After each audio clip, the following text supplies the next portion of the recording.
Hello and welcome to everything you ever needed to know about piano technique. The first thing you need to know about playing the piano is, what is piano technique? Unfortunately, we just don't know. Nah, just kidding, we do. Piano technique is the understanding of how to make best use of our bodies to achieve our musical aims on the piano. The next thing you need to know is, what is a piano?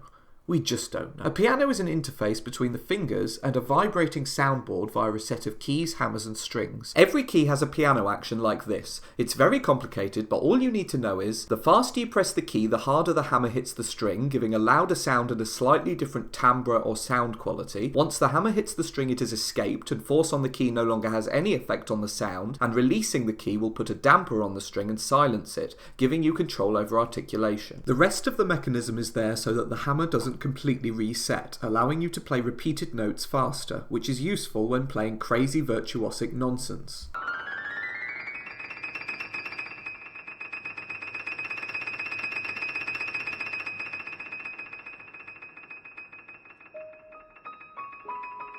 Right, that's more than enough of that. Now on to the most important part of piano technique, the human body. Let your relaxed arm fall naturally to your side. Now freeze your hand in its natural position, bring it up and rest it on the keys. You'll find your fingers naturally line up with the keys. Your arm should be horizontal. This is the natural playing position. The fingers bend at the knuckle to press the keys. The thumb is a mutated abomination and moves laterally to press the key with its side. You now know how to play 5-note scales, thirds, chords, finger trills, or even, for the very advanced, the ultra jazzy G13th suspended fourth. Inside your hand are stringy things called tendons, which transfer energy from muscles in your arm to the finger bones. Because they're slightly interconnected, our fingers have different levels of independence from each other. If you number the fingers 1 to 5, 1 and 2 are independent of everything else, 3 is slightly dependent on 5 and very dependent on 4, and 4 is very dependent on 3 and 5. Which is why a 2-3 trill can be played faster than a 3-4 trill. Expect a significant chunk of your practice hours to go into training finger independence. Shout out to the Brahms trill exercise!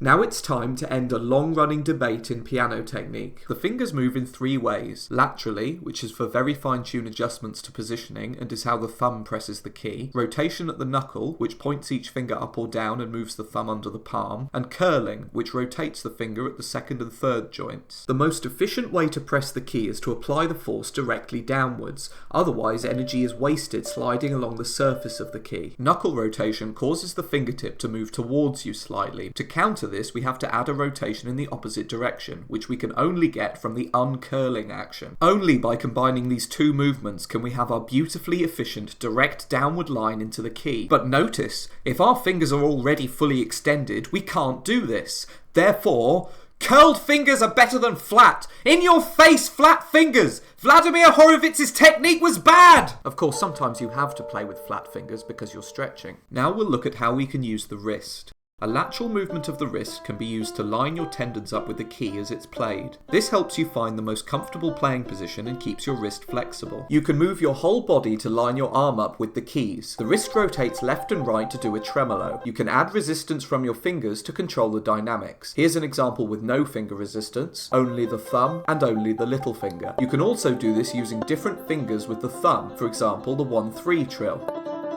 If you're unlucky enough to have to tremolo on a chord, first find the most comfortable axis of rotation by lining up the tendons and then use the wrist rotation. Wrist rotation is also used to play the Alberti bass. As well as moving laterally and rotating, your wrist can also move up and down. This allows you to do fast staccatos, fast repeated chords, and octaves, which are just a 2-note chord. As always, you can do fine control on the dynamics by changing how much your finger resists the key. The arm allows you to travel the entire length of the keyboard. In a similar point to one I made when I was wiping the floor with flat fingers, side note, flat fingers is the correct technique for wiping a floor, many joints in the upper arm work together to move the hand along the straight line of the keyboard. Luckily, our brains will work this out for us. The arm's job is to put the wrist in the most comfortable position for putting the fingers in the most comfortable position for what they need to play. A combination combination of finger, wrist and arm movements allows you to play a scale. A lateral wrist and arm movement moves the thumb under the palm, and a lateral wrist movement brings the fingers over the thumb. Using the arm to line up the tendons with the keys naturally moves your arm in the right direction along the keyboard. As all the positioning is taken care of with arm and wrist movements, all your fingers are left to do is press the keys. The same applies to arpeggios, just with bigger movements.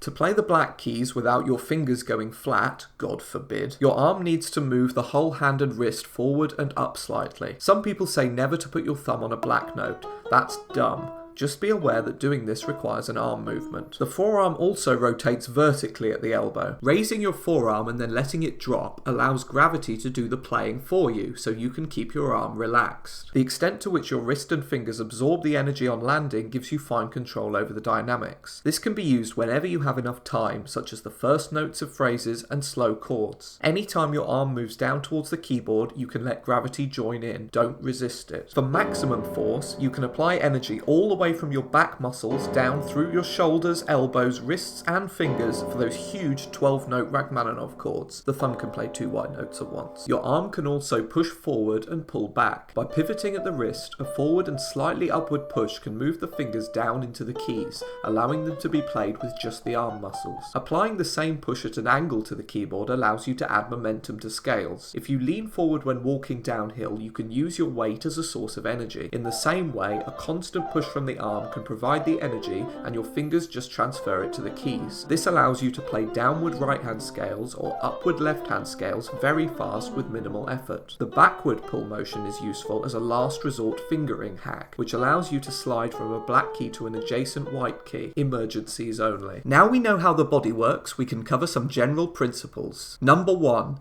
Minimum effort. Pressing down a piano key is not a difficult physical task and doesn't require strength. Learning the piano is about training coordination rather than building up muscles. For this reason, if you ever feel your muscles getting tired or sore, stop and think about where you're wasting energy. As an example, in the first clip the hand is tense and using up lots of energy, while in the second the hand achieves just as much with very little energy.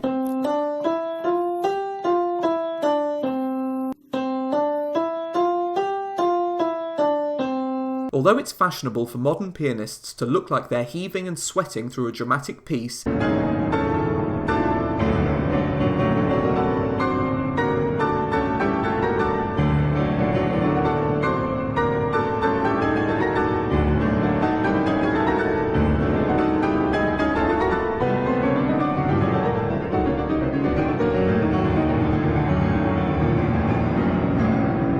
the truth is that you should be just as fresh at the end as you were when you started. Muscles have different advantages and disadvantages. Here's a handy table to pause and read if you can be bothered. Essentially, the fingers are the fastest but require a lot of effort, so when you have time you should let the wrist and arm take over the work instead. Remember, the arm can make use of gravity whereas the fingers can't. Tailoring different contributions from all the muscles and joints to each specific technical problem will allow you to find the lowest effort solution. Number 2. Freedom. The freer you are, the more options you have to use less effort, and more things become possible to play. One of the most direct ways to become less free is to lock up your joints. A locked up joint will almost always lead to extra effort as the other joints less suited to the task try to compensate. Methods such as lining up the tendons with the keys or shifting your body to line up your arm can help improve freedom. In general, you want all your joints to have their full range of movement available as much of the time as possible. Understand all the ways your body can move to help you get in a position that makes playing as easy as possible. Also, be mentally free. Come up with creative solutions to problems and don't be afraid to break the rules if you think it'll help. There's only one area where you're not allowed to break the rules, and that's number 3. Not getting injured. If anything hurts or feels strange, stop playing! If you power through pain, you are almost guaranteed to get injured. As mentioned in point 1, even muscle fatigue is a reason to stop and reevaluate what you're doing. It's possible that you can do very technical practice for a long time without feeling anything, and then feel the effects later. So it's a good idea to take breaks when playing anything intensive to make sure you're not doing yourself any harm. The main cause of injuries is the repetition of damaging motions. Playing the piano is extremely repetitive, and in some pieces you can find yourself repeating the same motion in the order of 10,000 times per hour. Under these conditions, even the tiniest stress or awkwardness can develop into an injury. Try to be aware of which motions get repeated the most and put special attention into making them as comfortable and efficient as possible. Number 4, be secure. This is the real secret of piano playing, the one that separates the pros from the average Joes. Before you play any note, that's any note, you must be in position, comfortable, and your brain has to give a go signal, no matter how short. If these things don't happen, you won't be truly secure. The only way to know you're in position before playing a note is to be aware of the physical sensation of being in position and touching the key. This actually has a great side effect, which is that it makes memorization much easier, as you memorize a sequence of positions instead of having to translate from notes and chords in your head. At first, this process will be very slow, but with patience and practice, you will be able to play whole scales while sensing that you are in position on every single note. This is how professionals manage to make so few mistakes these days. Well, that and not taking any risks. Basically anything that anyone has ever played on piano can be achieved with these techniques and principles and tens of thousands of hours of practice. Hope that helped.